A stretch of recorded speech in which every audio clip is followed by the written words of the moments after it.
Aleluia. A graça e a paz do Senhor Jesus. Amém, irmãos? Que bom que você está aqui. Não sei se você já deu um sorriso aí para o irmão que está do seu lado. Fala para ele, fala, meu irmão, que bom que você veio. Amém? Então, você que também está nos recebendo na sua casa, nos acompanhando pela internet também, nós te agradecemos por você estar junto conosco e convidamos você para vir para cá. Você que está acompanhando em casa, vem estar conosco. E, meus irmãos, não se esqueça, especialmente os líderes de célula, que durante todo esse período de jejum, que vai até o dia 20, quanto mesmo, hein? 23. Até o dia 23 de outubro, que a sua célula tem que acontecer aqui, no prédio da igreja. Amém? Então, o mesmo trabalho que o líder de célula tem, toda semana ele costuma ter esse trabalho, de ir atrás dos membros da célula, para os membros da célula estarem na reunião da célula, é o trabalho que você tem que ter agora também, de trazer os membros da célula aqui para o prédio da igreja. Amém? Então, é muito importante que nós estejamos juntos, tá bom? Nesse tempo de oração de jejum. Eu até estava essa semana em Goiânia, em reunião com o pastor Aloísio, e ele estava perguntando para cada um dos supervisores sobre a obra em Pernambuco, ou em cada cidade onde os supervisores pastoreiam, e eu falando para ele sobre essa maneira, que nós estamos fazendo o jejum aqui, nós estamos seguindo o mês de jejum, e eu falei para ele, desse entendimento de trazer os irmãos justamente aqui para o prédio da igreja. Então, lá em Goiânia, não é feito, é feito de forma parecida, então existe uma escala, porque como a ideia é de concentrar o jejum em um único local, onde o pastor Luiz está pregando, porque lá em Goiânia hoje são, se eu não me engano, 11 locais de reunião, 11 ou 12, hein? Acho que são 11 mesmo. E aí, só que a reunião de oração, durante o jejum, é somente lá na videira da Praça da Bíblia. E aí tem um dia de escala para cada prédio. Então, por exemplo, quando é o prédio da Videira Bueno, vamos supor que seja a reunião na segunda-feira. Aí todo mundo lá da Videira do Bueno, inclusive as células, elas deixam de acontecer e vão lá para a Praça da Bíblia. Aí não, na terça-feira é a Videira Botânico, que é um outro prédio lá, na outra região de Goiânia. Aí, na terça-feira, a Videira Botânico, então todas as células de terça-feira, todos os irmãos da Videira Botânico devem estar lá na Praça da Bíblia. Então tem uma escala, e nesse dia da escala é feito semelhante ao que nós fazemos aqui. Amém? Só que a nossa diferença é que nós estamos definindo que todos os dias da sua célula tem que estar aqui. Se a sua célula é segunda-feira, então você vai vir aqui para o prédio da igreja para participar da nossa reunião de oração. Amém? Que está sendo das 7h30 até as 21 horas, tá bom? Então não deixe de vir. E você também, que tem a possibilidade de estar conosco aqui na oração da manhã, às 6 horas da manhã também, você é muito bem-vindo, tá bom? Então nós temos oração de segunda a sexta-feira, às 6 horas da manhã, tá? E uma última informação importante sobre o jejum, para você se programar, é que na última sexta-feira do jejum, nós teremos uma vigília aqui, que vai dar que dia mesmo? Não, 23 é domingo, não é? 21, Pronto. Então, no dia 21 de outubro, programe-se para estar conosco aqui, a partir das 11 horas da noite. Pastor, se eu quiser chegar mais cedo, pode chegar, não tem problema, Vai ter irmãos aqui desde mais cedo. Pastor, e vigília original mesmo, de verdade? Assim, fala, é essa mesmo. Como assim vigília original? Nós vamos ficar aqui até as 5 horas da manhã. Amém? É 5 ou 6, hein? Estou falando que é 5, É 5 mesmo, Entendi. Então vai ser uma grande bênção em nome de Jesus. Amém? Então, se você quiser ter essa ousadia de estar conosco nesse tempo, então eu e os demais pastores estaremos aqui, com certeza. Não tenha dúvida. Amém? Vai ser uma grande bênção. Era uma vigília que estava marcada apenas para a rede de jovens. Mas depois eu pensei, falei, gente, a igreja inteira está em jejum, é o tempo da gente orar, então vai estar todo mundo aqui. Amém? Vai ser uma grande bênção em nome de Jesus. Tá bom? Bem, deixa eu ver se tem alguma outra questão que eu preciso de reforçar. Bem, além disso, tem algo muito importante que nós temos que fazer agora.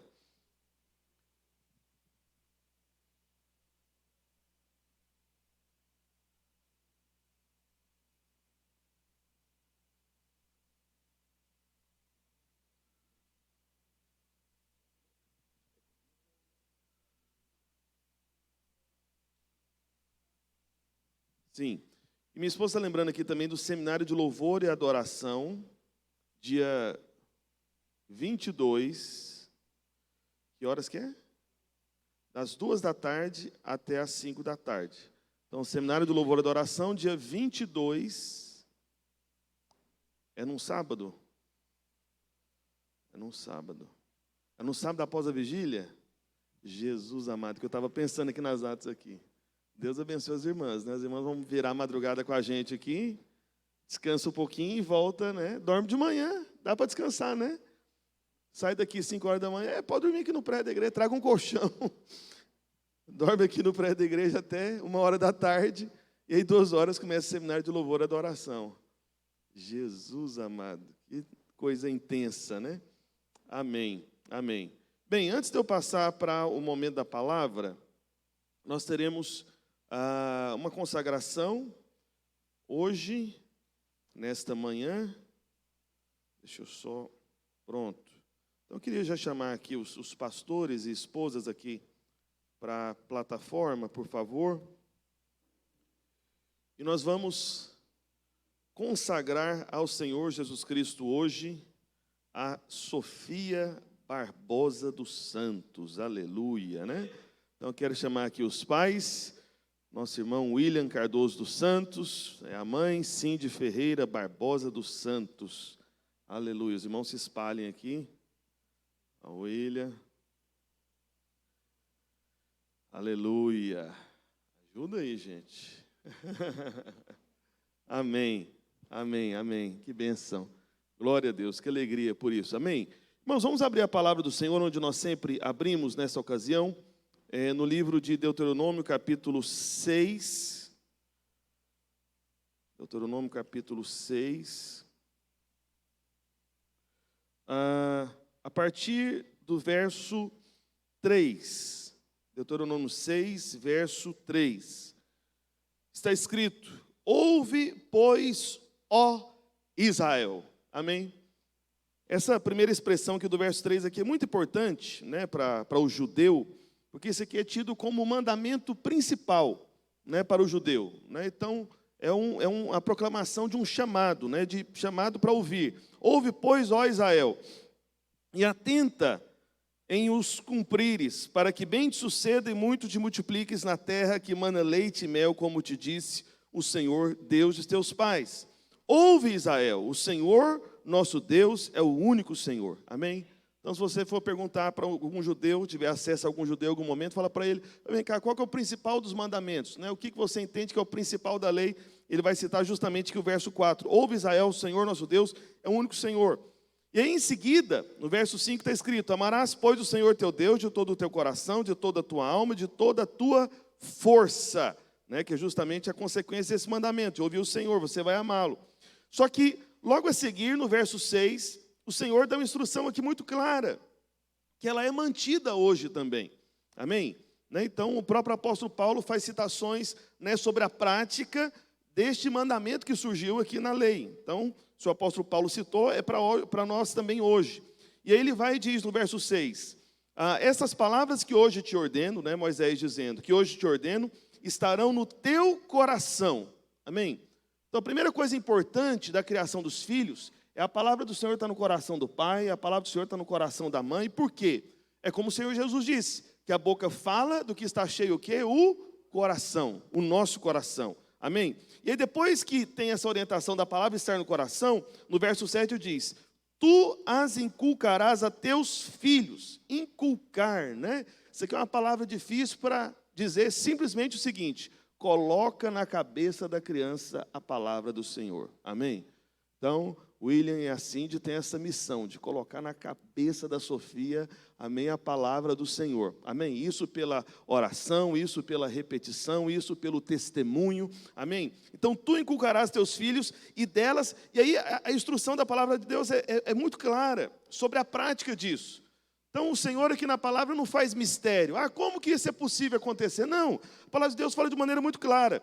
Olha só o que diz, a seguir no verso 7. E delas falarás assentado em tua casa, e andando pelo caminho, e ao deitar-te, e ao levantar-te.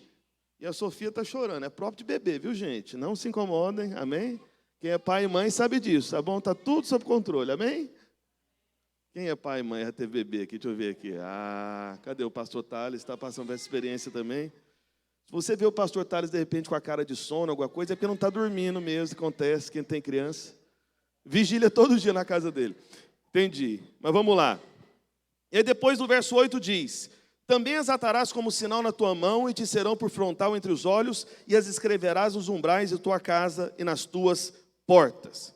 Então veja, o chamado do Senhor é que os nossos filhos, eles ouçam a palavra do Senhor continuamente em nossas vidas. Amém, meus irmãos? A palavra do Senhor não deve ser apenas o momento que nós temos aos domingos, mas tem que fazer parte da criação, do dia a dia. Então, quando o seu filho ou a sua filha perguntar para você, por que nós nos comportamos assim? Por causa do Senhor, por causa da sua palavra, porque está escrito. Por que nós fizemos essa escolha? Por causa do Senhor, por causa da sua palavra, porque está escrito. Amém? E o que nós vamos fazer aqui agora é consagrar a Sofia, amém? Declarar que ela pertence ao Senhor, porque os irmãos sabem, nós como igreja, nós não batizamos crianças. Por qual motivo? Eu vou te dizer, é muito simples. O próprio Senhor Jesus, ele não foi batizado na sua infância, mas o Senhor Jesus, ele foi apresentado no templo. Então o Senhor Jesus, na verdade, na vida adulta que ele foi batizado. Amém? Então o Senhor Jesus, ele veio para inaugurar um novo tempo, uma nova aliança. Na antiga aliança, né, as crianças, especialmente, né, os meninos, eles eram circuncidados. O batismo, que é na nova aliança, é depois que o filho está consciente. Amém? Então nós vamos orar pela Sofia agora. Eu quero pedir para você ficar em pé onde você está. Amém? Você que está em casa também, quero chamar você para orar. Quero chamar os pastores, as esposas para se aproximarem um pouco mais. A minha esposa aqui, da Sofia, enquanto ela chora, não tem problema não. Amém? Você pode ter certeza que o garoto, quando se fazia eu estou lembrando só da palavra atual, meu Deus do céu. A circuncisão do garoto ao 8º dia, você pode ter certeza que o menino chorava, não é verdade? Cortando a pele, meu Deus, era cruel, né? Então está muito tranquila aqui a Sofia, tá bom? A gente só vai orar por ela, amém? É isso que vai acontecer. Então quero que você estenda a sua mão para declarar a palavra de bênçãos.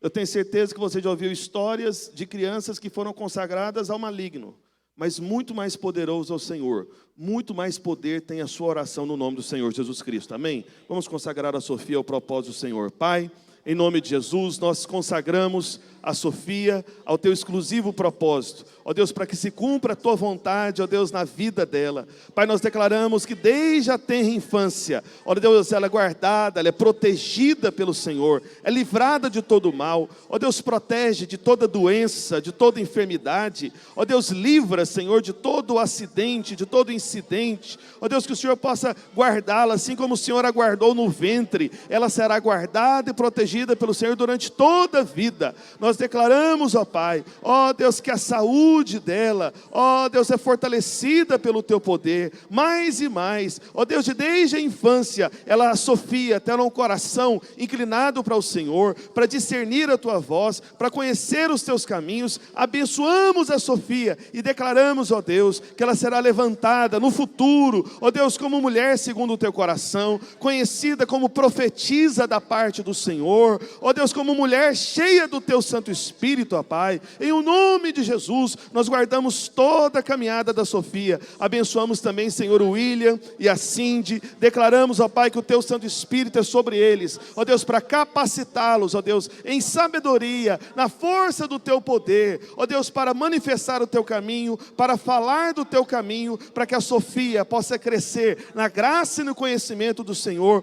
a cada dia, em nome de Jesus. E todos digam amém, amém e amém.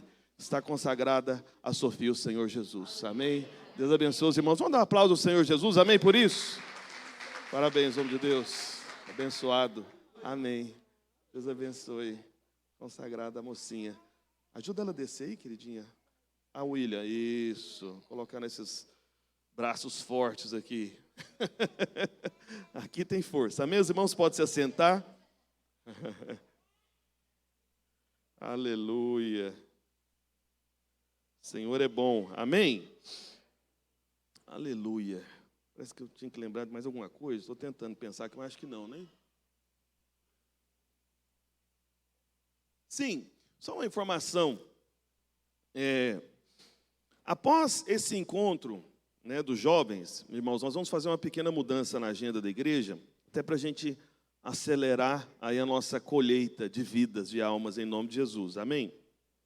Então, nessa semana, né, eu vou definir, junto com os pastores, a nossa agenda, né, de impactos. Né? A gente vai fazer vários impactos aqui no prédio da igreja, amém?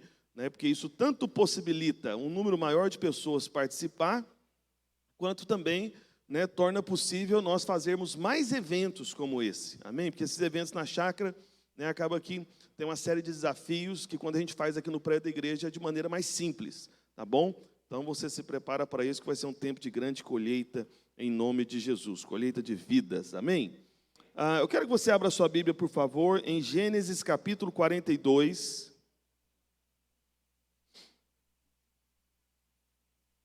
A partir do verso 4.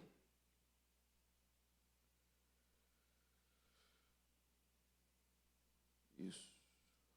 A partir do verso 4. Está escrito: a Benjamim, porém, irmão de José,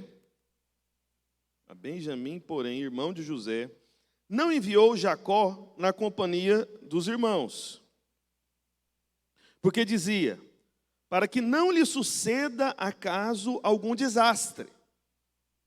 Entre os que iam, pois, para lá foram também os filhos de Israel, porque havia fome na terra de Canaã. Então veja, aqui é um cuidado particular de Jacó, né, em relação a Benjamim. E a Bíblia começa dizendo aqui no verso 4 que Benjamim era irmão de José. Amém? Guarde isso, daqui a pouco a gente vai voltar aqui. Verso 6. José era governador daquela terra. Era ele quem vendia a todos os povos da terra. E os irmãos de José vieram e se prostraram rosto em terra perante ele. Vendo José seus irmãos, reconheceu-os, porém não se deu a conhecer. E lhes falou asperamente. E lhes perguntou: de onde vindes? Responderam: da terra de Canaã, para comprar mantimento. José reconheceu os irmãos, porém eles não o reconheceram. Então se lembrou José dos sonhos que tivera a respeito deles, e lhes disse: vós sois espiões e viestes para ver os pontos fracos da terra. Responderam-lhe: não, senhor meu, mas vieram os teus servos para comprar mantimento. Somos todos filhos de um mesmo homem, somos homens honestos, os teus servos não são espiões. Veja, qual que era a situação aqui, para você que de repente não está tão familiarizado com todo o texto bíblico, mas houve um tempo que aconteceu grande fome, na verdade, por praticamente todo o território conhecido daquela terra.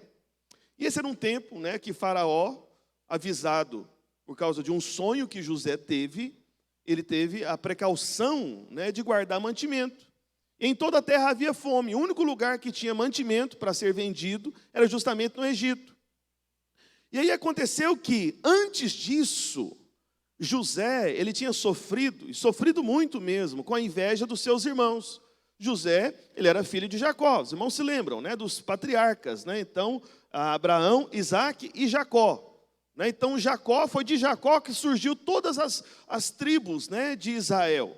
Amém? Todos os filhos de Israel. A gente chama de tribo porque é algo mais primitivo, antigo, mas são famílias. Amém? São famílias. É como acontece, né, na vida da igreja. Existem várias famílias, mas todos são filhos, né, de Jacó. Amém? Que nós somos dessa linhagem espiritual agora.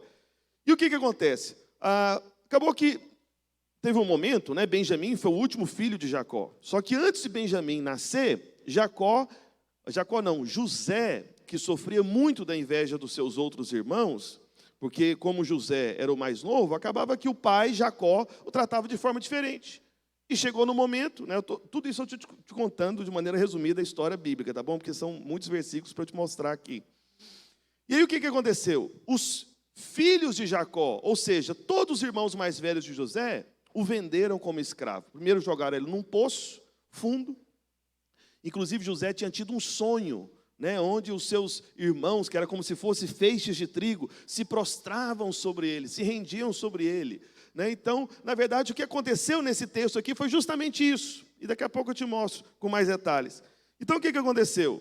Acabou que José foi vendido como escravo para ismaelitas, depois ele foi preso numa prisão do Egito, e lá nessa prisão do Egito, ele teve um sonho, uma visão a respeito do tempo de fome e depois a respeito, né, do que, com essa palavra de sabedoria relacionada ao sonho, daquilo que o faraó deveria fazer para guardar o Egito. Então, resumidamente, estou resumindo muitos capítulos da Bíblia para você aqui em poucas palavras. Foi isso que aconteceu. Só que aí, quando José teve acesso ao faraó e contou a visão do sonho, da fome, ele foi promovido. E ele se tornou governador do Egito. Faraó tinha a posição de autoridade, mas quem tinha o poder de autoridade em todo aquele lugar, em todo esse império da época, vamos assim dizer, era José. Então, a história de José é incrível, porque mostra justamente caminhos estranhos, caminhos que parecem totalmente diferentes daqueles caminhos que nós queremos seguir para cumprir o propósito de Deus lá na frente. Entende? Porque Deus deu um chamado de fato para José.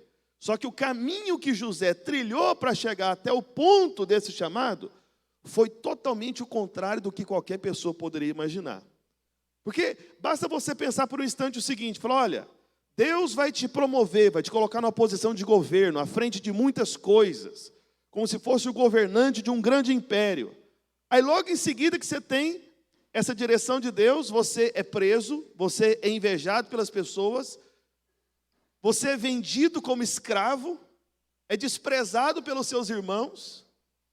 Em relação ao seu pai pensa que você morreu. Veja, parece que é um caminho muito estranho para esse lugar final de posição de governo. Mas essa foi a história de José, e essa acaba sendo a minha e a sua história também. Não se esqueça disso, embora eu não vou falar exatamente disso. Só que o que aconteceu? Aí José foi colocado, né, nessa posição de governo, e os seus irmãos, isso aconteceu depois de muitos anos, tá bom? Que os irmãos o rejeitaram, jogaram no poço e depois o venderam como escravo. E aí os seus irmãos não o reconheciam mais. E ele não se deixou também ser reconhecido pelos seus irmãos. Porque durante toda a conversa que ele teve com os seus irmãos, né, os filhos de Jacó, que foram lá para comprar mantimento no Egito, ele conversava com o intérprete, para eles não perceberem, né, que ele era o irmão que estava ali desaparecido, né? E como eu disse agora há pouco, né, no início, no verso 4, como você percebeu, a Bíblia enfatiza que Benjamim era irmão de José. Mas vamos continuar a leitura aqui da história, depois que eu trouxe alguma clareza do contexto para te ajudar a se localizar aqui, tá bom? Na verdade, é uma porção muito grande do livro de Gênesis, né, em relação a todo o livro de Gênesis, que acaba tocando essas questões de José e Benjamim, né? Vamos lá, é quase 20 capítulos de Gênesis, mas vamos lá, verso 9. Verso 9 não, verso 12, isso. Ele, porém, respondeu, isso José, nada disso, pelo contrário, vieste para ver os pontos fracos da terra. Eles disseram, nós, teus servos, somos 12 irmãos, filhos de um homem na terra de Canaã. O mais novo está hoje com o nosso pai, outro já não existe. O mais novo, qual que é o mais novo de fato, depois que José partiu? Foi Benjamim. E o outro não existe. Qual que é o outro que não existe?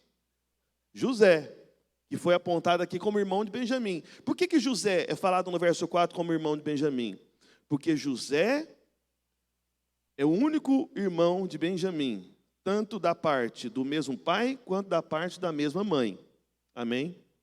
Porque Jacó teve duas mulheres, foi Raquel e Lia. E além de Lia, teve concubinas, que era como se fosse um tipo de escrava, literalmente, né, dos seus senhores. E naquela época, né, quando tiveram dificuldades para ter filhos, né, então o dono da escrava, né, no caso Jacó, né, esposo aí de Raquel e Lia, ele poderia ter filhos com as concubinas. Então, 10 filhos foram gerados através de Lia, com as concubinas escravas, e apenas 2 foram gerados filhos de Raquel, daquela que realmente foi amada por Jacó. Porque Jacó, ele se apaixonou, foi por Raquel, na verdade. Amém? Então, Lia veio por um outro caminho, e aí é uma longa história, eu não posso entrar nela, que senão eu não consigo falar tudo que eu preciso falar para você. Bem, então, verso 14. Então lhes falou José: é como já vos disse, sois espiões, nisto sereis provados. Aí ele vai falar, pela vida de Faraó, porque ele podia falar, ele está falando aqui em o nome do Faraó. José, ele tinha essa autoridade, você vê o poder de José naquela época. Então é como se ele dissesse no nome de Faraó. Então ele diz, pela vida de Faraó, daqui não saireis sem que primeiro venha o vosso irmão mais novo. Quem que é o irmão mais novo? Benjamim.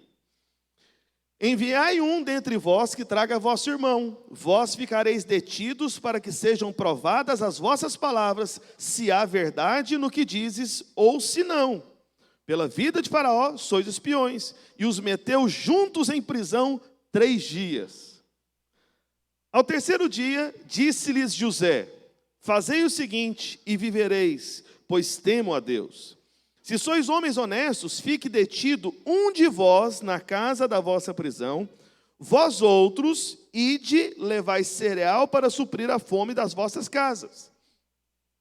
E trazei-me vosso irmão mais novo, com o que são verificadas as vossas palavras, e não morrereis. E eles se dispuseram a fazê-lo.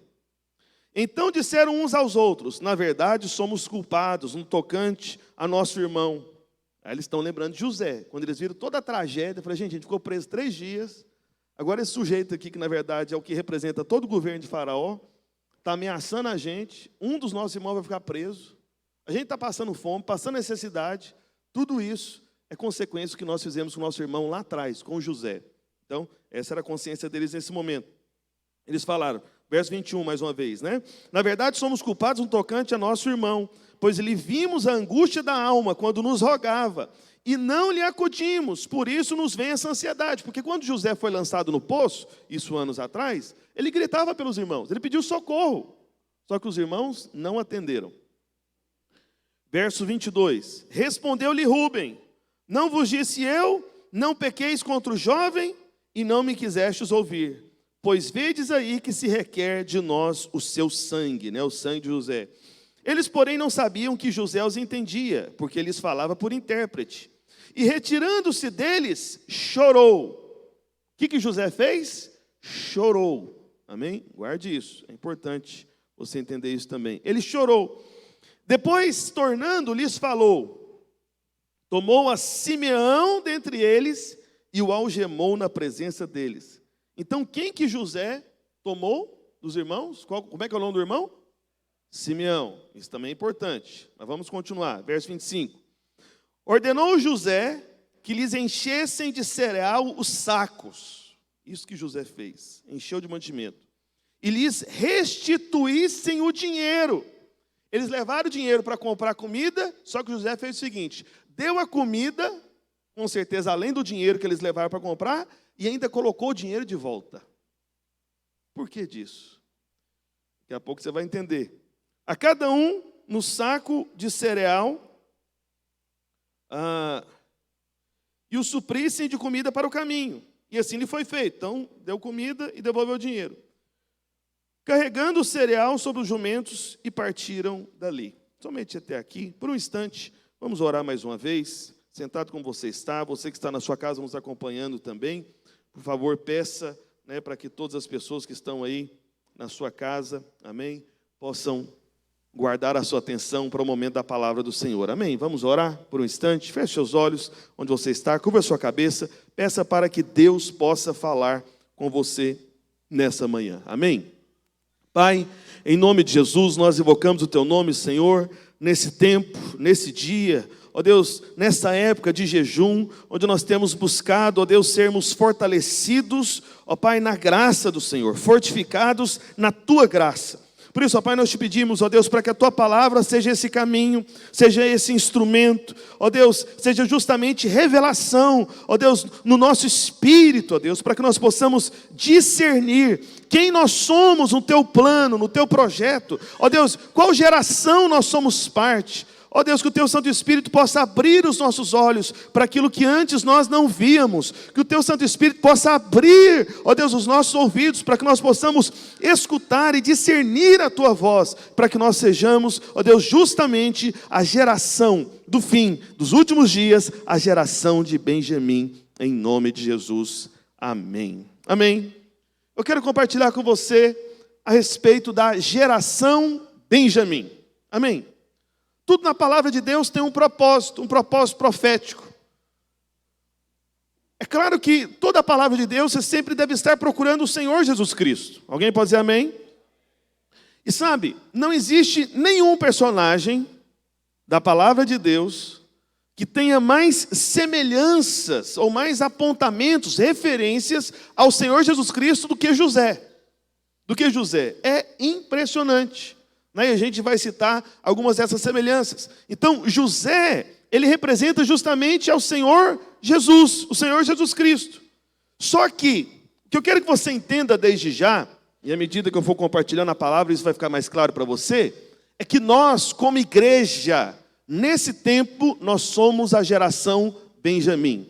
Ou seja, nós somos o grupo, estou falando da igreja, não dos judeus, tá bom? Então, nós somos o grupo que é a igreja, que são gentios, que representa o último filho dos patriarcas. Porque a história dos judeus é conhecida. A história dos judeus ela é apontada pela antiga aliança, pelo Antigo Testamento, que é a porção maior da Escritura, da palavra de Deus. Amém? O Antigo Testamento é maior. Então, Jacó é justamente esse pai de todo o povo de Deus. Amém? É Abraão, Isaac e Jacó. Abraão que é tido como o primeiro, mas Jacó que gerou todas essas tribos, todas essas famílias que representam a nação de Israel. E representa a nação de Israel porque o nome de Jacó se tornou Israel de fato. Amém? Então, Jacó teve vários filhos. Ou seja, Deus manifestou promessas a todo o seu povo, mas teve um último filho. A igreja é justamente esse último filho do Deus de Israel. É Benjamim. É o último filho. E você vai entender por que nós somos representados por esse último filho. Por que nós somos essa geração Benjamim. Mas o que é essa geração Benjamim? O que a gente já pode dizer desde já?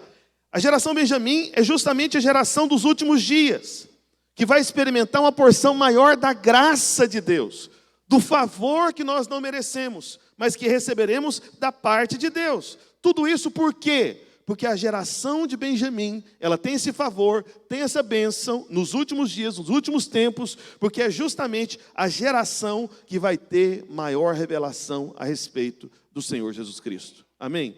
Se você quer saber o caminho do crescimento, se você quer saber o caminho do avanço, se você quer saber o caminho do favor, olhe para Cristo. É tudo sobre Ele, porque dele, por meio dele, para Ele, disse o apóstolo Paulo na carta aos Romanos. Amém? Só que para nós falarmos sobre a geração de Benjamim, nós precisamos de falar sobre José. Você precisa entender a respeito de José. Até porque a geração Benjamim é a geração mais favorecida, porque ela consegue discernir mais do Senhor Jesus Cristo. E o que eu falei para você agora há pouco? Que José é justamente esse personagem, que existiu de fato na história do povo de Deus, que mais tem sinais a respeito do Senhor Jesus Cristo. Que mais tem, mais aponta para características, para episódios, para circunstâncias que o próprio Senhor Jesus Cristo experimentou. José, profeticamente, é como se fosse o Senhor Jesus Cristo. As experiências que ele passou são todas muito semelhantes. Então, nós vamos falar sobre José, mas nós não vamos falar sobre o sonho de José, nós não vamos falar sobre a perseverança de José, e nós não vamos falar sobre o caráter de José. Amém? Por que eu estou falando isso para você? Porque todas as vezes que você ouve uma pregação sobre o José, geralmente é sobre o sonho de José, geralmente é sobre a perseverança de José, porque ele perseverou muito, e geralmente é sobre o caráter de José, que foi um homem santo, sério, separado, teve ocasião para pecar e fugiu, do pecado. Entende? Justamente isso representando o próprio Senhor Jesus Cristo também. Amém? Então, nós não vamos falar disso. Nós vamos falar um outro aspecto, ou outros aspectos, né, da vida de José. Nós vamos falar da maneira como o Senhor falou com os 2 discípulos no caminho de Emaús. Não sei se você se lembra. Né? O Senhor mostrou o que estava escrito sobre ele em toda a Escritura. Então, eles estavam, né, isso está lá em Lucas 24, eu não vou abrir com você, depois você pode conferir. Os discípulos, depois que Jesus morreu, e eles não tinham visto ainda que Jesus tinha ressuscitado. Então eles estavam desanimados, estavam desencorajados. Eles pensaram o seguinte, falaram, será que Jesus foi só mais um profeta? Foi só mais alguém importante? Será que ele não é de fato o Messias que haveria de vir? E aí Jesus apareceu para esses 2 discípulos no caminho de Emaús. Depois você pode conferir lá. Só que a Bíblia diz que o Senhor, né, ele afirmou que eles tinham um coração lento para crer. Ou seja, eles entenderam, mas estava devagar para discernir espiritualmente. É igual muita gente nessa geração, nesse tempo. Se você fizer uma pesquisa aí no mundo, aí pelas ruas, né, o que as pessoas sabem a respeito do Senhor Jesus Cristo, muita gente vai dizer muitas coisas corretas. Ah, Jesus, sim, Jesus aquele que veio filho da virgem, isso, ok, beleza. Ah, Jesus aquele que morreu e tal, né, e ele ressuscitou ao 3º dia, não é isso? Sabe, todo mundo vai dizer essas coisas. Só que essas pessoas que apenas entendem isso com a cabeça, que são apenas conhecedores de uma informação intelectual, são como os discípulos no caminho de Emaús. Eles são lentos, são tardios para entender. Não discerniram, porque não é questão de conhecer com a cabeça, mas é discernir no espírito. Amém? E é isso que você precisa receber, que eu preciso receber, que todos nós precisamos receber. Mas, agora, é claro, assim, esse tipo de pessoa é justamente aquele tipo de pessoa que fala, não, mas eu já sei de tudo, eu já conheço essa informação. Mas a grande questão é começar a crer. E a cura para essas pessoas, para aqueles 2 discípulos que estavam no caminho de Emaús, é justamente a cura para nós hoje. Como assim, pastor? O que Jesus fez lá em Lucas 24? A Bíblia fala que Jesus, ele falou para esses discípulos que estavam no caminho de Emaús, tudo aquilo a respeito dele em toda a Escritura. Eu fico até pensando, falei, gente, eu não sei, eu fico, acho que eu vou orar mais por isso. Acho que eu vou orar mesmo. Eu vou orar para que o Senhor me lembre das perguntas que eu quero fazer naquele dia. Porque tem perguntas que não dá para você ter resposta agora, né? Mas eu vou pedir para o Senhor Jesus, fala para mim o que o Senhor falou para os discípulos no caminho de Emaús. Eu queria ouvir o discurso de Jesus. Porque a Bíblia diz que Jesus, por um caminho, andando com os discípulos, de certo foi uma jornada longa, que fala a Bíblia não fala o horário exato que ele começou a caminhada, mas dá a entender que foi tipo no começo do dia, e no finalzinho da tarde ele parou de caminhar. Mas de qualquer maneira, foram horas. Né? Não foram dias, talvez uma caminhada de algumas horas, entende? E durante a caminhada de algumas horas, Jesus falou a respeito de si próprio em cada livro do Antigo Testamento. De tal maneira que os discípulos, no final, eles começaram a crer. Eles não apenas entendiam, mas eles começaram a crer, porque eles perceberam Jesus em toda a Escritura. Por isso, essa que é a grande chave espiritual, é você perceber o Senhor Jesus Cristo em toda a palavra de Deus, porque é tudo sobre Ele, entende? A questão é Cristo ser conhecido, é Cristo, sabe, ser visto por cada um de nós. Então, quando nós ouvimos sobre Jesus, nós nos encontramos, porque nós fomos colocados nele. A identidade que você foi chamado para ter, meu irmão, nessa vida, né, até que ele venha, e depois também será mantida essa identidade, a sua identidade é Cristo.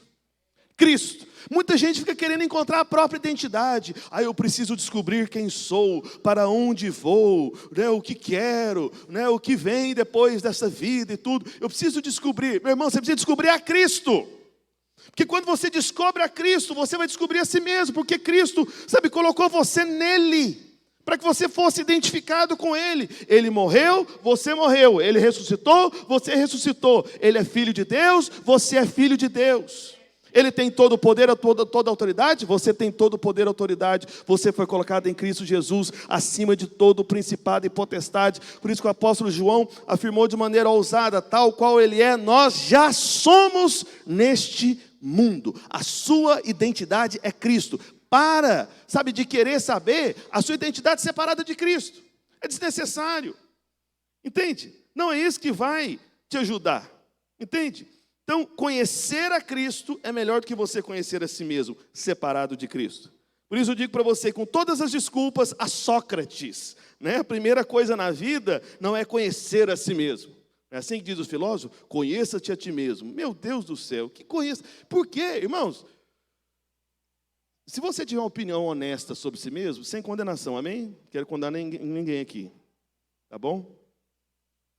Mas se você tiver uma opinião honesta e verdadeira sobre si mesmo, e você querer conhecer a si próprio, meu irmão, vai ser desanimador, vai ser desencorajador. Se você tiver uma opinião honesta sobre si mesmo. Se você está em dúvida, se você realmente é uma pessoa complicada e tudo, pergunta para o seu cônjuge e fala para ele falar sinceramente para você que é casado. Eu tenho certeza que você vai acabar ouvindo coisas que você não gostaria. Mas se o seu cônjuge for sábio, ele vai falar: o que é isso? Você é uma bênção. Aí, se o seu cônjuge tem sabedoria do céu, vai te abençoar, falando: não, eu te amo. Não, mas fala a verdade é Cristo, aleluia. Vamos para Cristo. Amém? Mas essa é a verdade. Então tem essa conversa, né? O filósofo disse, né? Conheça-te a ti mesmo. Não, a primeira coisa é conhecer a Cristo. Alguém pode dizer amém? Então, com todas as desculpas, né, a todos os expoentes, né, grandes homens e mulheres do passado que ensinam sobre guerra espiritual, porque gente que ensina sobre guerra espiritual na igreja diz o seguinte: não, conheça o seu inimigo. Que conheça o seu inimigo, meu irmão? Entende? Fala: não, você está numa guerra espiritual, você tem que conhecer o seu inimigo. E eu lá quero conhecer Satanás, seus demônios? Não, você tem que conhecer a Cristo. A Cristo. Entende? Cristo que é a verdade. Cristo que é a sua identidade. É tudo sobre Ele. É vendo Cristo em toda a Escritura que você vai ser curado, sabe, desse discernimento tardio, de simplesmente só entender com a mente, mas não discernir no Espírito, não receber no coração. Por isso eu estou dizendo para você, meu irmão, que no meio da guerra espiritual, você tem que conhecer, na verdade, ao seu comandante, conhecer a Jesus, o seu Senhor. Então, quando você fala sobre José, a primeira coisa que você deve ver é Jesus. Jesus. Jesus. Nenhum outro personagem, eu repito para você, retrata tanto o Senhor Jesus Cristo como José. Amém? Então vamos ver um pouco mais a respeito de José. José, por exemplo, né, a Bíblia diz, né, que ele era amado de seu pai Jacó. Ele era amado de maneira diferente, por isso que os irmãos tinham inveja. Quem é o Senhor Jesus? É o amado do Pai. Este é o meu filho amado em quem me comprazo. Percebe? Semelhante a José, semelhante a José. Então, José, ele veio entre os seus irmãos. E os irmãos de José não reconheceram José, não receberam José. E o Senhor Jesus Cristo, ele veio dentre os seus irmãos judeus. Jesus era um judeu. Só que o que aconteceu? Os irmãos judeus de Jesus não receberam. Os judeus não receberam, semelhante a José. Percebe o paralelo? É impressionante como que tem muitos paralelos. Então, José, ele tinha habilidades sobrenaturais, de sonhos e visões. E mesmo assim, os seus irmãos não reconheceram essa capacidade sobrenatural na vida de José. Eles tinham inveja. E o que aconteceu?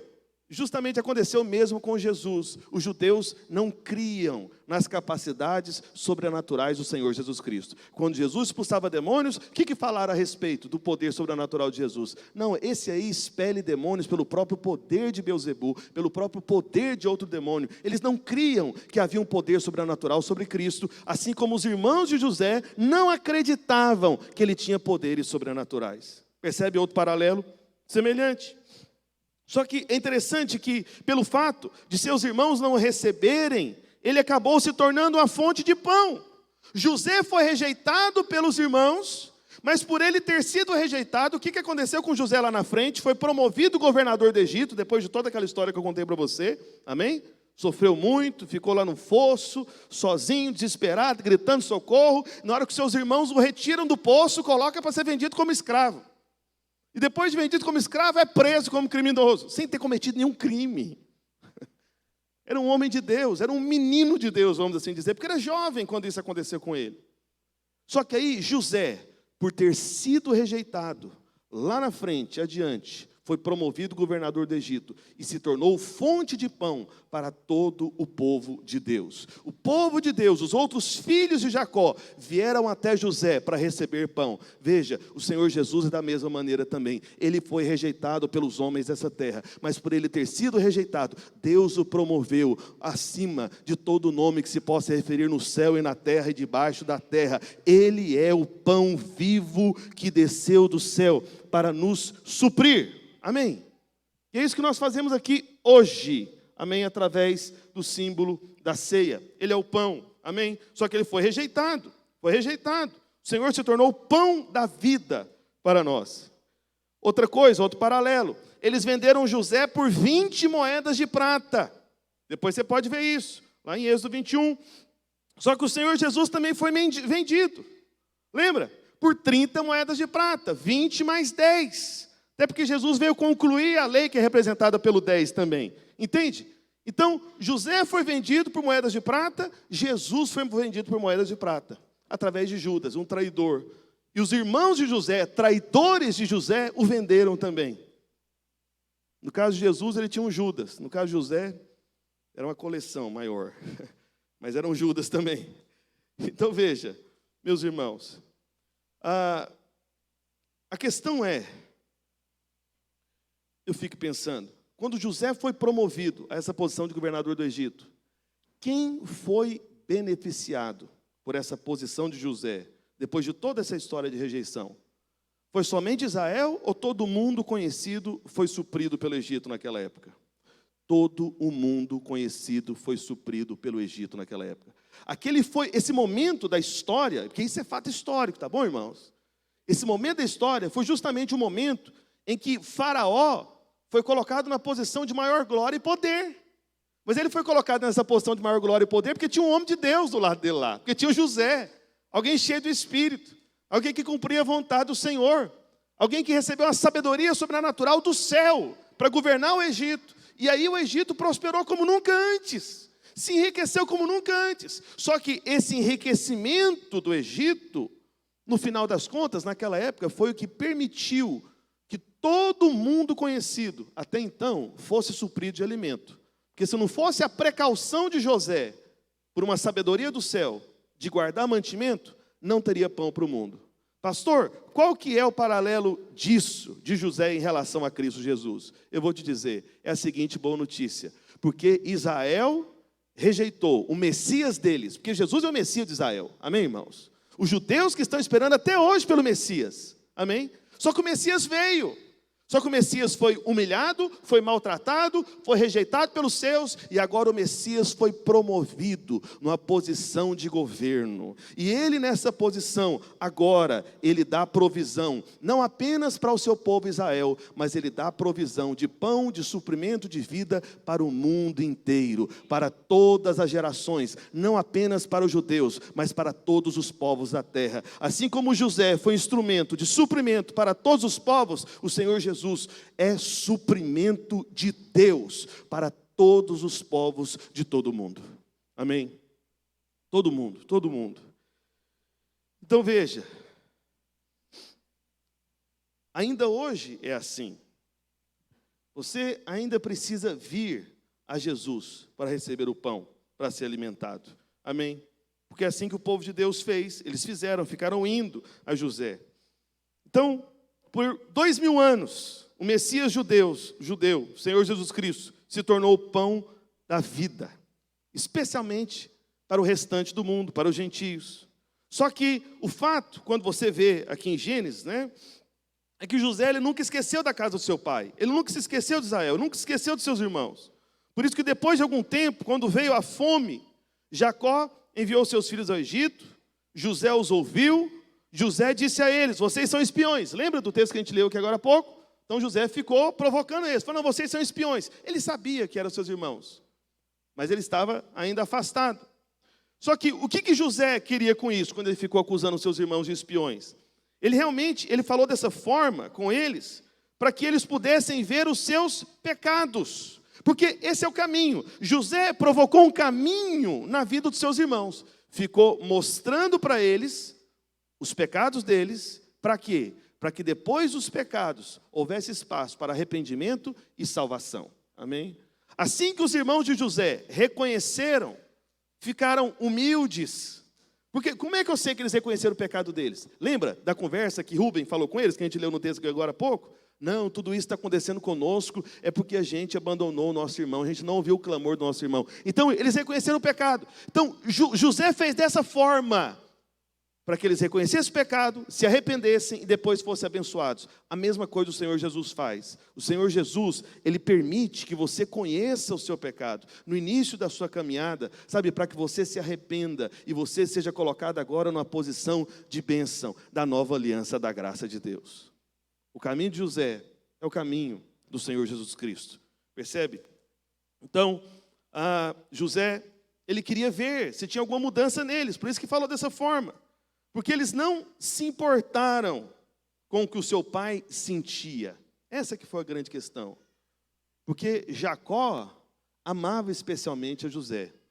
E aí eles vão e retiram aquele amado do pai do seio da família. O mesmo em relação aos judeus também. Se eles tivessem um coração de amor para com o pai, eles estariam abertos para receber o Senhor Jesus e não rejeitá-lo, que foi o que ele fez. Eles fizeram, aliás. Então, eles tinham mentido para Jacó, dizendo que José estava morto. Mas veja, a palavra de Deus diz que ele prendeu Simeão, né, no texto que a gente leu aqui, em Gênesis 42. Ele prendeu Simeão. Ele falou, olha, para provar que vocês não são espiões, Simeão vai ficar comigo. Esse aí chamado Simeão vai ficar preso. Então, quem ficou preso? Como é que é o nome, irmãos? Simeão. Entende? Então ele falou, olha, não vai ter pão, né, enquanto vocês não trouxerem para mim o seu irmão mais novo. Enquanto Benjamim não fique de pé na minha frente. Enquanto o irmão mais novo não vier, não será solto Simeão. O que significa o nome Simeão em hebraico? Significa ouvido. Significa o quê, irmãos? Ouvido. Lembra disso. Então o que acontece? Quando José prendeu Simeão, o que a Bíblia está querendo dizer em outras palavras? A respeito dos judeus. O ouvido está preso. O ouvido está tampado. O judeu, ele não consegue perceber que Jesus é o Messias, porque Simeão está preso, o ouvido está tampado, entende? Então isso é justamente um retrato profético do que aconteceria no porvir. O ouvido está preso, está tampado. Então veja, você conhece, olha que coisa que eu falei aqui agora há pouco, de Deuteronômio 6, né? O maior mandamento de todo Israel, né? O maior mandamento do Antigo Testamento para o judeu começa dizendo o quê? Ouve, ó Israel, o Senhor nosso Deus é o único Senhor, amarás de todo teu coração, todo entendimento, toda sua força. Mas como é que começa o maior mandamento de Israel? Ouve, ouve, ouve. Então, ou seja, começa com ouvir. E sabe como é que está essa palavra lá no hebraico? Está Shimon. Por isso que esse mandamento é chamado também de Shema Israel. Entende? Ouça Israel. É justamente a mesma palavra derivada do nome Simeão. Entende? Então, o que José fez nesse instante, quando ele prendeu Simeão? Ele declarou, não há mais pão até que Benjamim venha na minha frente. Ele colocou uma condição. O ouvido está preso. Israel não consegue ouvir, enquanto Benjamim não for promovido, enquanto Benjamim não for apresentado. Então, dito tudo isso sobre José, agora eu vou falar sobre Benjamim. Meu Deus do céu. Eu precisava, tipo assim, de umas 2 horas, mas vai dar tudo certo, amém? Jesus.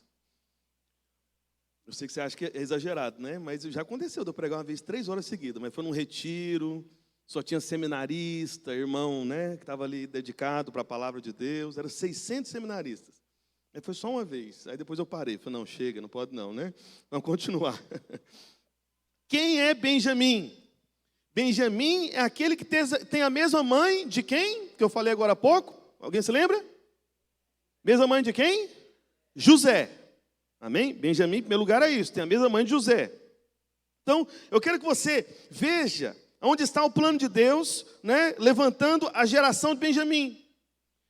Eu sei que às vezes muitos não gostam de analogias na Bíblia, mas o próprio apóstolo Paulo, quem disse, né, lá em Gálatas 4, depois você pode conferir, que uma mulher chamada Agar simbolizava uma montanha. Agar representava qual montanha, qual monte? O Monte Sinai. Amém? Então você conhece a Bíblia, você lembra disso. Então Agar representava a montanha. Ou seja, Paulo está fazendo aqui uma alegoria. Ele está pegando um texto de pessoas que existiram e comparando com princípios, que é o que nós estamos fazendo aqui. Amém, meus irmãos? Então tudo isso só para você entender que nós estamos nesse mesmo caminho de Paulo.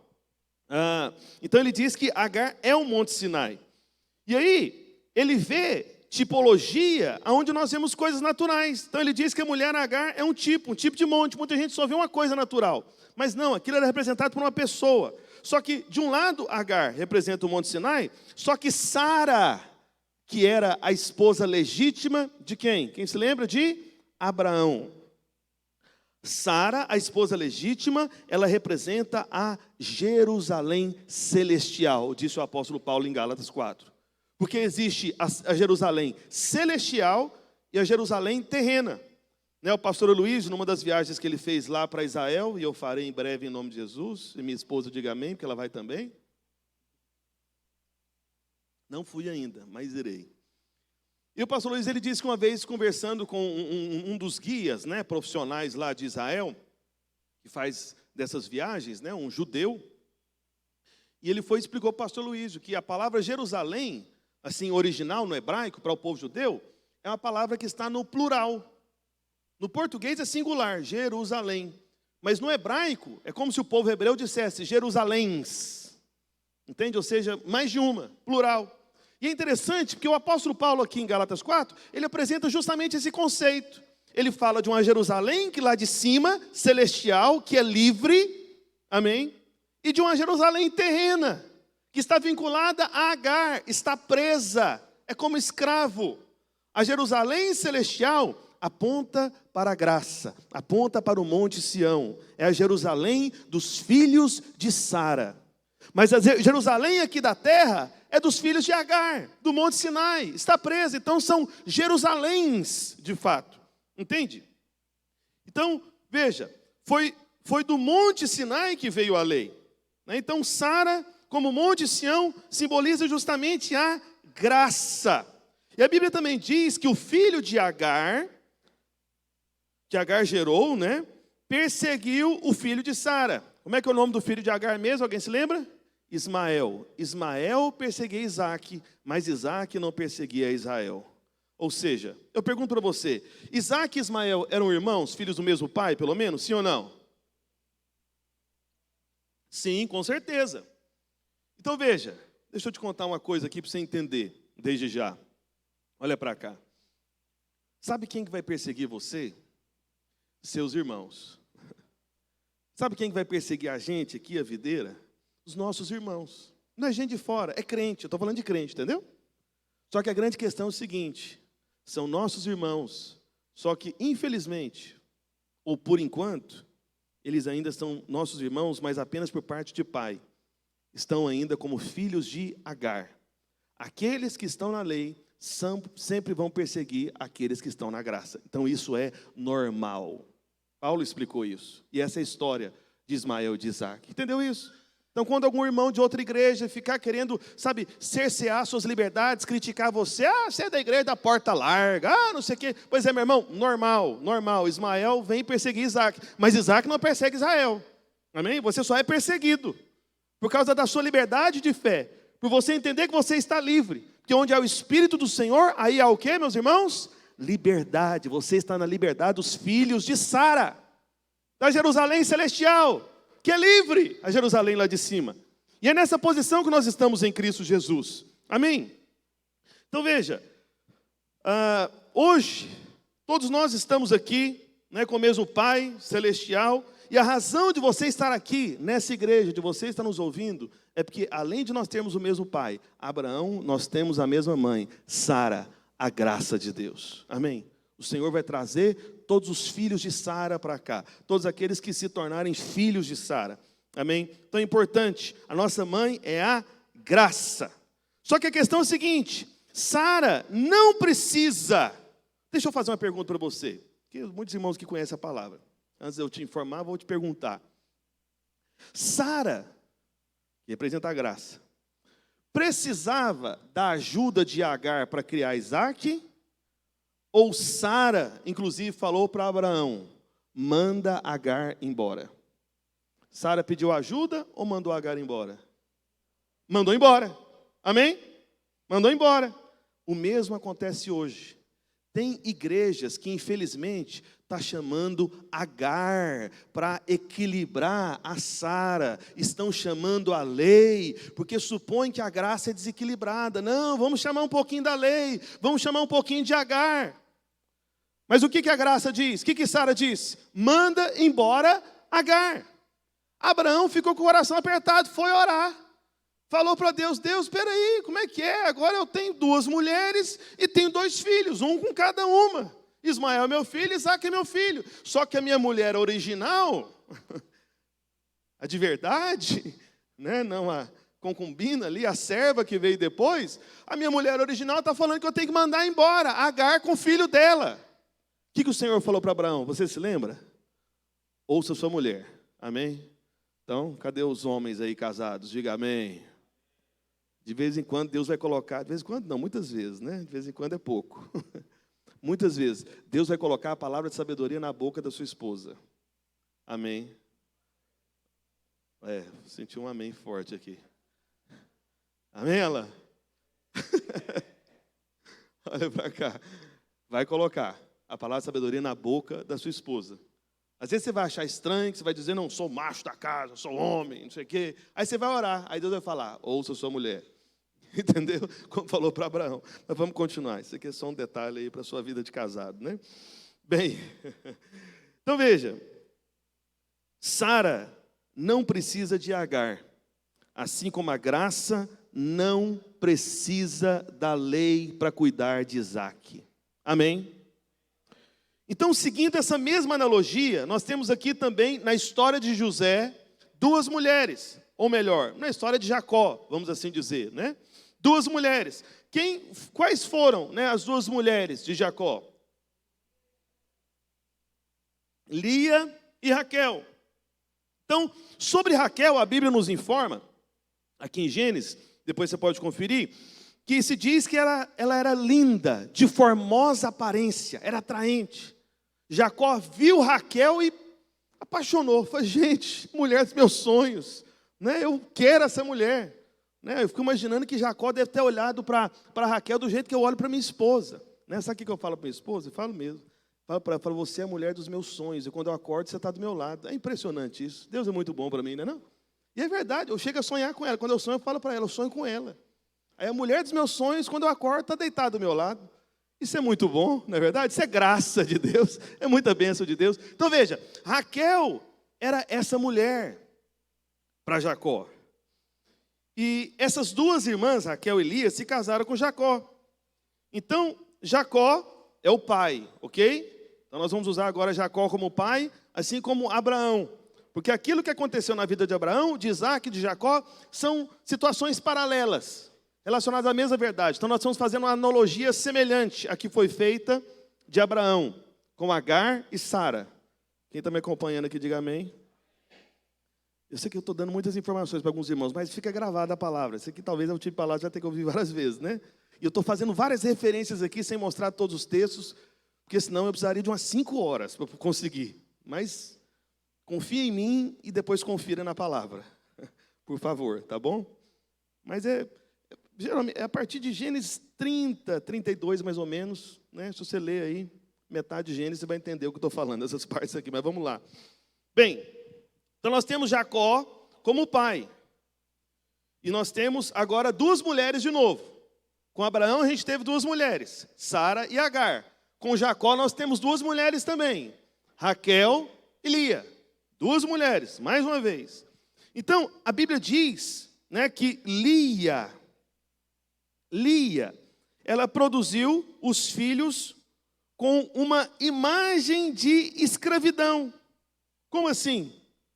Veja, além de Lia, Jacó também teve filhos de outras 2 concubinas. Isso significa, porque concubina, como eu disse, é um tipo de escrava daquela época. Então, filhos de escravo só pode ser escravo. Então, tanto os filhos de Lia quanto os filhos das duas concubinas representam filhos da escravidão. Lia aqui, ela está para Agar, representa Agar. E Raquel representa Sara. Os irmãos vão me entendendo, amém? Então vamos continuar os paralelos aqui. Veja, falando profeticamente em termos de tipologia bíblica, os filhos de Lia, eles representam a lei. Por que os filhos de Lia representam a lei? Porque, meu irmão, se você somar os filhos de Lia com os filhos das escravas, vamos assim dizer, porque a lei não te dá liberdade, a lei remove a sua liberdade. Então, quem é filho de escravo vive na lei. Se você somar os filhos de Lia com os filhos das duas escravas, quantos filhos davam de Jacó? 10. O que o número 10 representa na Bíblia? É justamente a lei na Antiga Aliança. Foram 10 mandamentos da lei. Mas não foram apenas 10 mandamentos da lei. Os 10 representam o todo. Amém? Representa a lei e representa toda a lei. Porque os mandamentos da lei foram 613 mandamentos. Se você quer se relacionar com base na lei, você tem que cumprir cada um desses mandamentos. É o que diz a palavra de Deus. Só que esse é um relacionamento de escravidão. São os filhos de Lia. Os filhos de Lia. E a Bíblia diz que os olhos de Lia eram fracos e cansados. Então, numa linguagem moderna, nós poderíamos dizer que Lia era tipo míope. Tinha dificuldade, na sua visão. Então, o mesmo acontece com aqueles que vivem na lei. Eles não são realmente cegos, mas a visão deles é pequena, é perturbada. Eles têm uma noção da verdade, mas é como alguém que precisa de óculos e está sem óculos. Está vendo? Agora eu estou vendo aqui tudo igual Lia. Tudo embaçado. Quem está na lei. Aí, de repente, eu recebi a graça, estou enxergando, aleluia. Glória a Deus. Deixou de ser filho de Lia e se tornou filho de quem? De Raquel.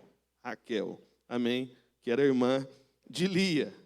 Veja, o significado é justamente esse, 2 Pedro, capítulo 1, verso 9. Esse texto eu quero abrir com você. Aleluia. Vamos lá. 2 Pedro 1, 9 está escrito: pois aquele a quem estas coisas não estão presentes é o quê? Cego, vendo só o que está perto. Está vendo? Não é totalmente cego, tem dificuldade de visão, tipo Lia mesmo, né? Pois aquele a quem essas coisas não estão presentes é cego, vendo só o que está perto. E por que ele é cego? Por que ele só vê o que está perto? Eu vou te dizer, porque está na lei. Quem está na lei tem qual sentimento? Aí é que Pedro explica. O que está escrito aí no final? Vamos ler juntos? Destaca aí, a partir da palavra esquecida até outrora. Por favor, Tainá. Isso, vamos ler juntos essa parte destacada? Vamos lá? Esquecido da purificação dos seus pecados de outrora. Ou seja, todo aquele que é esquecido da purificação dos seus pecados. Por isso que Jesus falou que todas as vezes que nos reuníssemos, tinha que comer do pão e beber do cálice, para quê? Para você não ficar esquecido da purificação dos seus pecados. Para você se tornar alguém que se lembra da purificação dos seus pecados. Por quê? Quem é esquecido da purificação dos pecados é como os filhos de Lia, os filhos da lei. Enxerga alguma coisa, mas está tudo embaçado. É praticamente cego, não discerne as coisas espirituais, mas aqueles que estão lembrados do perdão dos pecados, enxergam todas as coisas, são os filhos de Raquel. Estes têm a visão liberada, esses conseguem ver, amém? Por isso que essa é a verdade mais importante. Por isso que o Senhor Jesus, nos deu justamente símbolos materiais físicos, porque o Senhor sabe da dificuldade que nós temos às vezes de discernir as coisas. Ele nos deu algo para comer, algo para beber, em memória dEle, não em memória sua, em memória da obra dEle. Não se esqueça do perdão dos seus pecados. Todas as vezes que você esquece que você é perdoado, você está ficando cego espiritualmente. Cego, não vai enxergar. Não vai enxergar. Veja, é impressionante como que essa questão da cegueira é profética na Bíblia. Por exemplo, Sansão, ele foi o último juiz, lá do livro de Juízes, né? E como é que ele morreu, Sansão? Cego. Entende? Morreu cego. Antes do exílio, do povo de Deus, Deus enviou o profeta Jeremias e todos os profetas para avisar Israel, para que eles se arrependessem dos seus pecados. Eles rejeitaram os profetas, especialmente Jeremias. Eles continuaram adorando ídolos, então Deus enviou Nabucodonosor, o rei da Babilônia, e o último rei do o povo de Deus era chamado de Zedequias. E Zedequias teve os seus olhos furados. O último rei de Israel ficou cego antes do cativeiro, antes da dispersão do povo de Deus. E é interessante que a última igreja, entre as 7 igrejas proféticas mencionadas em Apocalipse, Apocalipse capítulo 2 e 3, não vou abrir com você, depois você confere. A última das igrejas, alguém se lembra o nome dela? É Laodiceia. Laodiceia. Pode conferir lá, capítulo 3 de Apocalipse depois. Laodiceia é uma palavra bíblica formada de outras 2 palavras. Lau significa povo e diceia significa regra. Ou seja, Laodiceia é a regra do povo. É a regra do povo, ou o povo da regra também, de certa maneira, poderia ser. Então, quando as pessoas têm o governo, ou seja, querem fazer tudo da maneira que eles acham que é melhor, ou seja, é uma igreja democrática, vamos ouvir a todos, né? Não vamos procurar a voz de Deus, vamos procurar a nossa voz entre nós. Isso é Laodiceia. Isso é a igreja cega. Isso é a igreja que o Senhor Jesus disse: miserável, pobre, cego e nu. Por isso, meu irmão, na nossa igreja nós não procuramos a nossa voz, nós procuramos a voz do Senhor. Entende? Então, por isso que eu sei que talvez você até veio, né, de uma igreja democrática, né, onde tudo tem uma votação. Meu irmão, esse não é o caminho do Senhor. Você pode ter certeza disso. Não é o caminho do Senhor. Ou seja, igrejas que são reféns do povo. Então, tudo que a liderança da igreja faz é para só agradar os irmãos, está preocupada com as pessoas, e não com o Senhor da igreja. A igreja tem um dono, que pagou um alto preço, preço de sangue, e esse dono não é o pastor, é o Senhor Jesus Cristo. Então, nós somos guiados por Ele, para Ele, por meio dEle, nele. Entende? E a igreja de Laodiceia, ela se acha muito rica, diz lá em Apocalipse 3. Só que não é uma riqueza que vem de Deus. Eles se gabam disso, eles têm uma confissão de fé errada, eles falam: eu sou rico. Só que o nome do Senhor não está lá, quando eles falam: eu sou rico. Porque para o nome do Senhor estar na sua riqueza, ouça com atenção, e muitos irmãos vão se tornar ricos aqui. Alguém diga amém, por favor. Mas para o nome do Senhor estar na sua riqueza, você tem que falar como Davi dizia, homem segundo o coração de Deus: o Senhor é o meu pastor, nada me faltará. Entende? Que toda referência à sua riqueza, à sua prosperidade financeira, seja direcionada a Cristo. Amém? Seja mostrada, sabe como, vindo do Senhor. Então, para essa igreja de Laodiceia, o Senhor diz, é cega.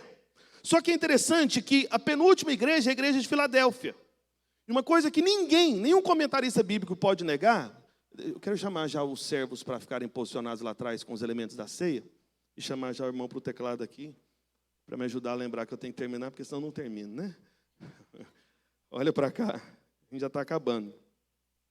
Então veja, tanto a igreja de Laodiceia, lá de Apocalipse 3, quanto a igreja de Filadélfia, as duas, têm referência sobre a volta do Senhor Jesus Cristo. Por que isso é importante? Para a gente entender o seguinte, que nos últimos dias, antes da volta do Senhor Jesus, quantos esperam pelo Senhor Jesus? Amém? Você pode dizer: Maranata, ora vem Senhor Jesus. Amém? Esperamos pelo Senhor. Então, até a volta do Senhor Jesus Cristo, pelo menos 2 tipos de igrejas existirão aqui na terra. Igrejas do tipo Laodiceia e igrejas do tipo Filadélfia. Entende? Então, se você é parte de Filadélfia ou Laodiceia, ouça com muita atenção o que eu vou dizer. Vou repetir. Se você é parte de Laodiceia ou parte de Filadélfia, você escolhe no seu coração. Entendeu isso? Não é uma questão necessariamente geográfica ou denominacional. Depende da sua perspectiva, do seu coração. Entende? Então, é possível que você esteja ao lado de irmãos que são crentes tipo Filadélfia e você sendo crente tipo Laodiceia, no mesmo espaço. Infelizmente, isso é possível. Isso é possível. Mas Filadélfia significa o quê? Amor fraternal. É a igreja do amor entre os irmãos. É a igreja que não se envergonhou do nome do Senhor, não negou o nome. Eles amam o nome de Jesus. Isso é a igreja de Filadélfia. Eles adoram falar sobre o Senhor Jesus, eles adoram ver Jesus, eles adoram cantar sobre Jesus. É tudo sobre Jesus. Nós não levantamos outro nome, senão o nome do Senhor Jesus Cristo. Diga amém. E Isso é Filadélfia. Mas voltando para Jacó. Jacó amava Raquel. Jacó amava Raquel. E Jacó representa Deus o Pai também aqui, entende?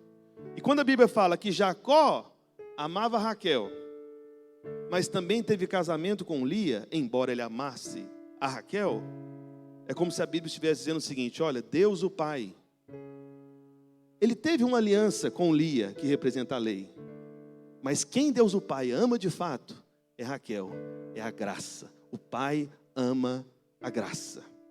Jacó amava Raquel. Ah, mas ele teve casamento com Lia. Sim, teve um casamento, teve uma aliança, antiga aliança. Mas o que o Pai ama é a nova e eterna aliança. Essa não tem fim, a antiga tem fim, porque não é o que o Pai ama, entende? O que o Pai ama é a graça, a graça. E sabe o que significa o nome Raquel? Olha que coisa, o nome Raquel significa cordeiro. Quem é o cordeiro de Deus que tira o pecado do mundo? O Senhor Jesus Cristo, amém? O Senhor Jesus Cristo.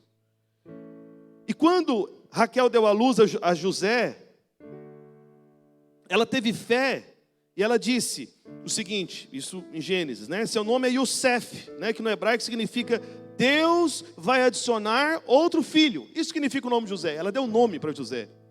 Ela já sabia que um outro filho viria. Ela profetizou o próximo filho, o último filho, inclusive, de Jacó, que seria filho dessa mais amada.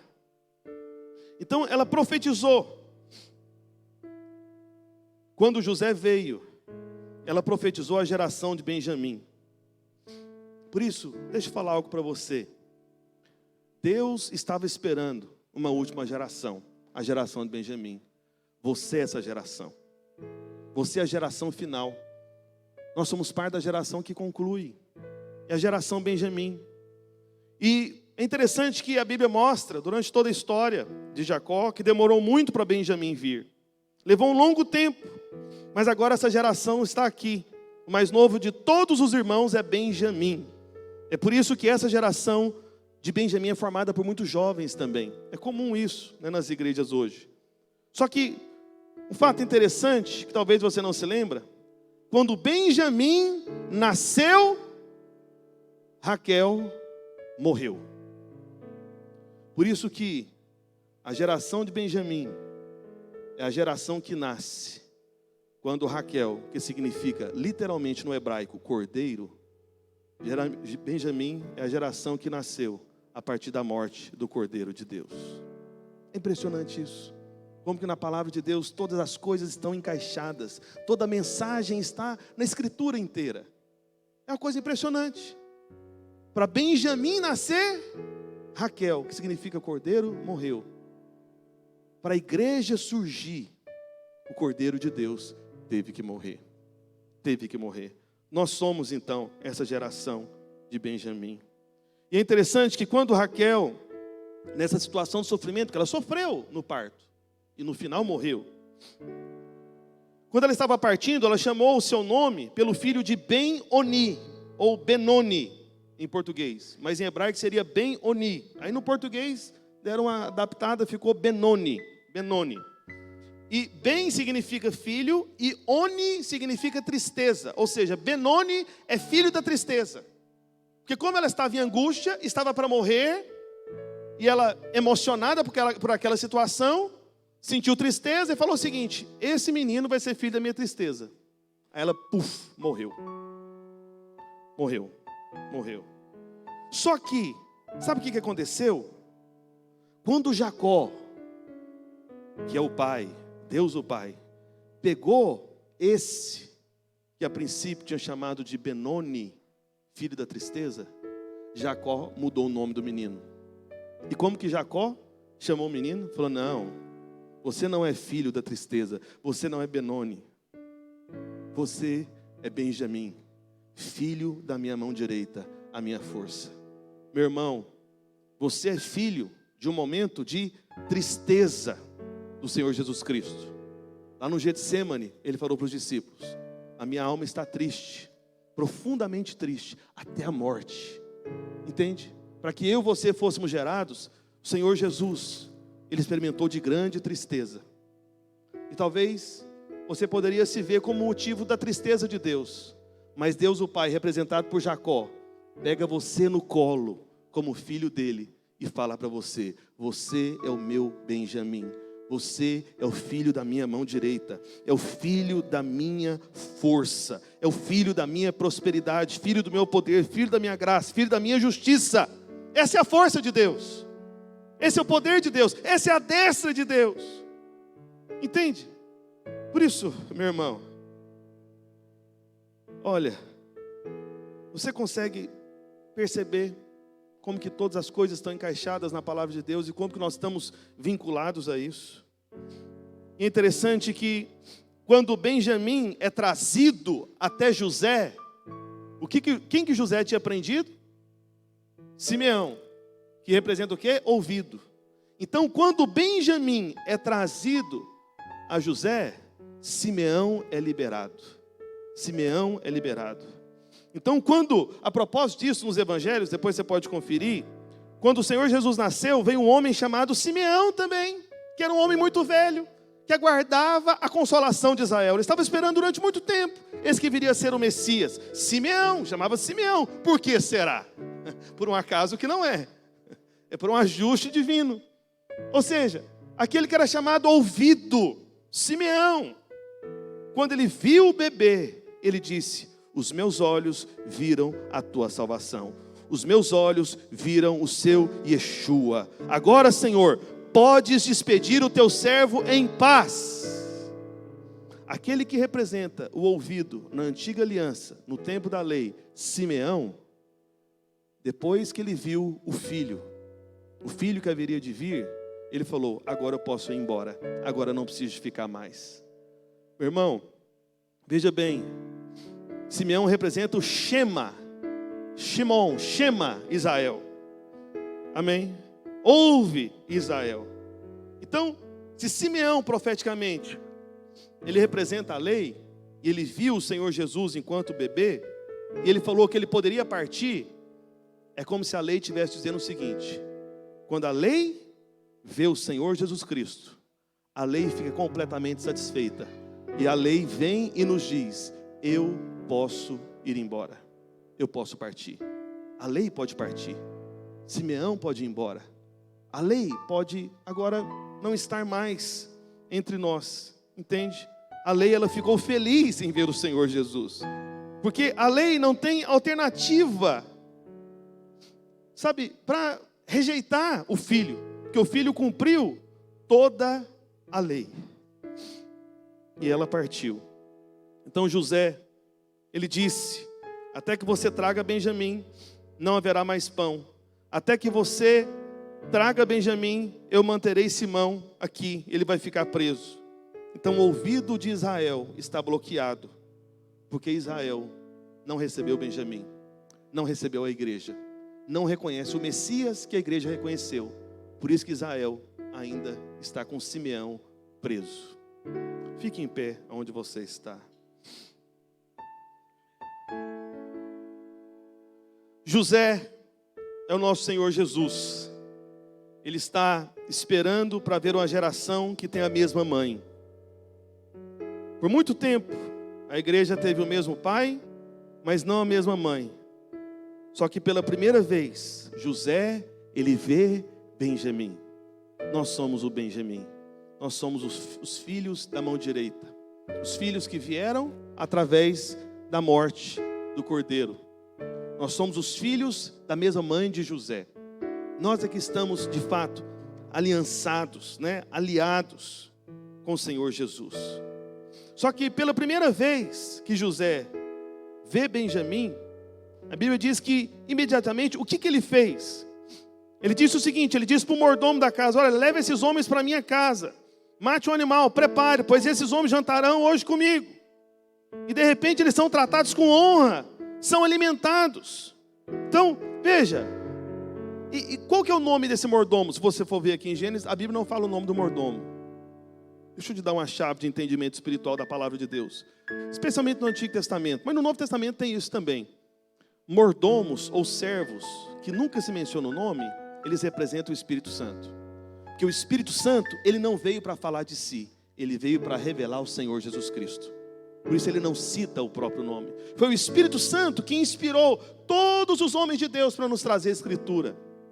Mas quando os homens de Deus, especialmente no Novo Testamento, fazem referência a Deus, eles falam a respeito de Deus e Pai do nosso Senhor Jesus Cristo. Eles não enfatizam o Espírito Santo. O Espírito Santo só é dito quando é ensinada a doutrina sobre ele, especialmente em 2 Coríntios 3, quando Paulo fala do Espírito Santo. O Espírito Santo é esse servo sem nome. José, que é o Senhor Jesus, disse para o servo sem nome, o Espírito Santo: agora que eu vi Benjamim, agora que eu vi a igreja, agora que eu vi a geração da graça, honrem essas pessoas, abençoe essas pessoas, traga comida para essas pessoas, prospere essas pessoas. Meu irmão, existe uma bênção especial quando Benjamim aparece diante do Senhor Jesus, diante de José. Amém? Isso é representado pela ceia do Senhor. Por isso eu quero convidar os servos aqui à frente, por favor. Você que está em casa também deve estar preparado aí com os elementos da ceia. Podem vir todos aqui para frente. Nós vamos servir agora os elementos da ceia. Você que já foi batizado, né, numa igreja evangélica, você pode receber, os servos podem já distribuir. Esperar até que todos recebam.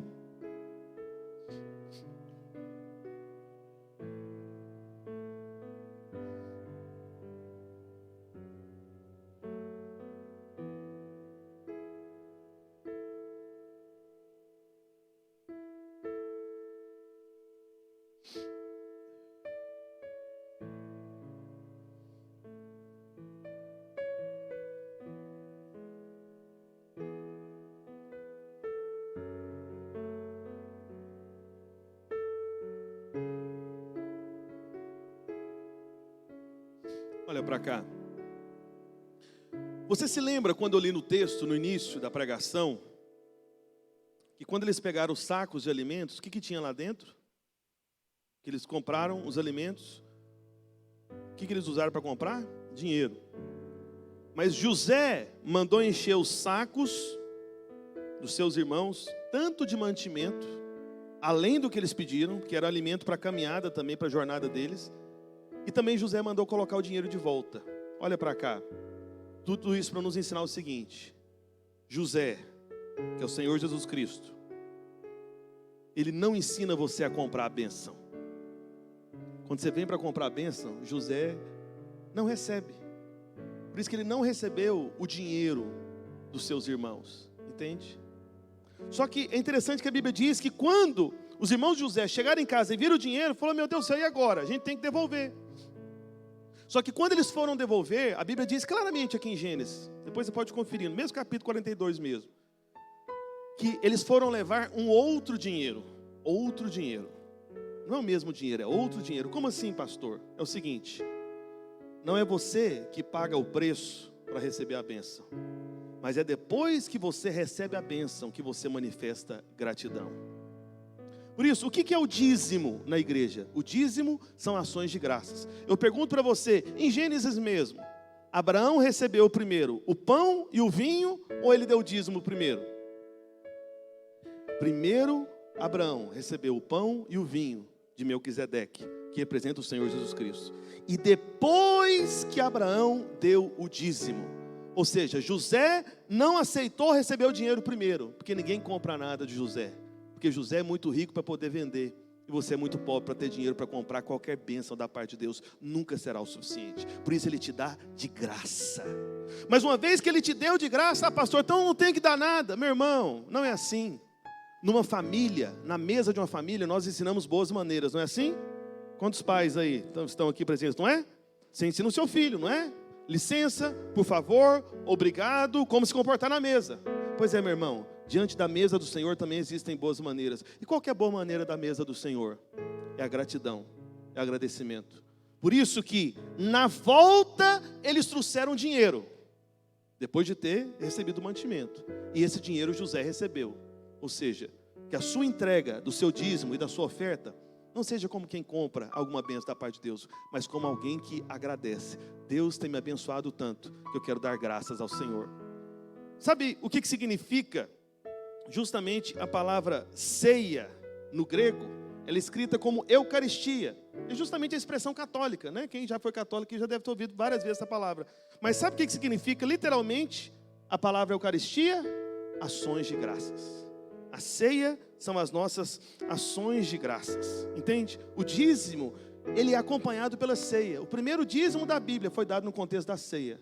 Porque o dízimo é justamente a nossa expressão de gratidão. É a nossa expressão de ações de graças. É como se você estivesse dizendo: Senhor, eu não posso ter esse salário que eu tenho agora. Eu não posso ter essa riqueza se o Senhor não tivesse colocado o dinheiro na minha bolsa. José colocou o dinheiro na bolsa dos seus irmãos. É o Senhor Jesus que coloca dinheiro no seu bolso. É Ele que supre. É Ele que coloca todas as coisas. Essa é a maneira de você dizer obrigado ao Senhor. Entregando o seu dízimo. É gratidão. Senhor, tenho salário, tenho provisão, tenho sustento. Quero te agradecer. Traga o dízimo para o Senhor. Gratidão, não é troca, não é compra. Amém? E a primeira coisa que José fala para Benjamim é justamente isso. Deus te conceda graça, meu filho.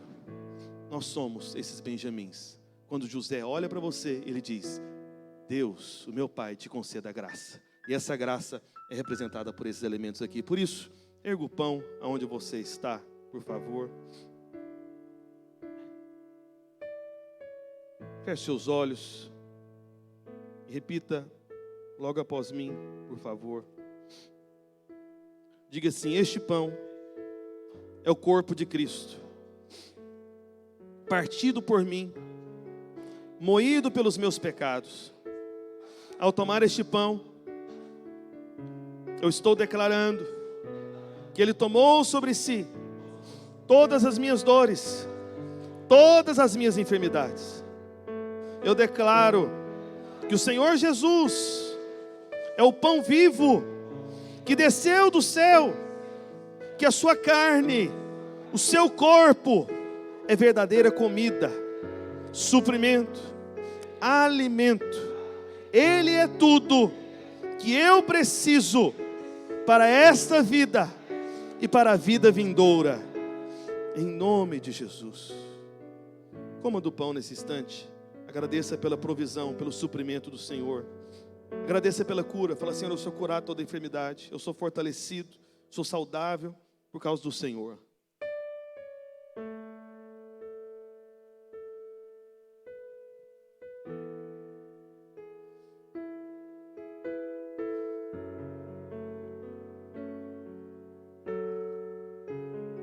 Coloca, por favor, em Gênesis 42, o verso 24. Alguém ajuda aí a Tainá, por favor. Isso, Gênesis 42, 24. Eu quero só te lembrar de algo aqui. Aqui está falando de José. E retirando-se deles, chorou. Por que José chorou? Porque José teve notícias a respeito do seu irmão. Deixa eu te falar algo muito íntimo da nova aliança da graça de Deus. Muito íntimo. José, que é o Senhor Jesus Cristo, ele ama especialmente a Benjamim. Nós somos Benjamim. Nós somos fruto de um nascimento que custou a morte de um cordeiro que derramou o seu sangue. Quando José ouve a respeito de Benjamim, ele chora. Tudo isso está para mostrar o que, meu irmão e minha irmã? E você que está em casa também. Você não tem noção, sabe, do poder, sabe, cativante, em amor, que você provoca no coração do Senhor Jesus Cristo. José chorando, é José tocado, emocionado, por causa de Benjamim. Por isso você pode ter certeza de uma coisa. Deixa eu falar algo para você, sobre a oração. Oração não é sobre você falar simplesmente um monte de coisa para Deus que você precisa. Nada de errado nisso, você pode fazer isso. Mas, meu irmão, entenda a oração como Benjamim se apresentando a José. José ama a Benjamim, ele ama ouvir a Benjamim. Jesus tem prazer em ouvir a sua voz. E Jesus, quando ouve você, tem o coração movido e comovido por você. É José chorando quando ouve a respeito de Benjamim. Amém. Por isso, erga o seu cálice para o alto. Diga assim: este cálice é o cálice da nova aliança, aliança da graça, feita no sangue do Senhor Jesus Cristo. Ao tomar esse cálice, eu estou declarando que sou perdoado de todos os meus pecados, e sobre mim não há mais condenação ou culpa, porque eu fui lavado pelo sangue de Jesus, e agora eu tenho livre acesso ao trono da graça, e posso me achegar com confiança diante do Senhor Jesus, que é representado por José, porque eu sou Benjamim, que trazia prazer ao coração de José, e nós como igreja trazemos prazer ao coração do Senhor Jesus, por meio do sangue, o sangue da graça, da nova aliança da graça de Deus. Aleluia. Agradeça pelo perdão dos pecados, agradeça pelo livre acesso ao Senhor. Aleluia. Aleluia.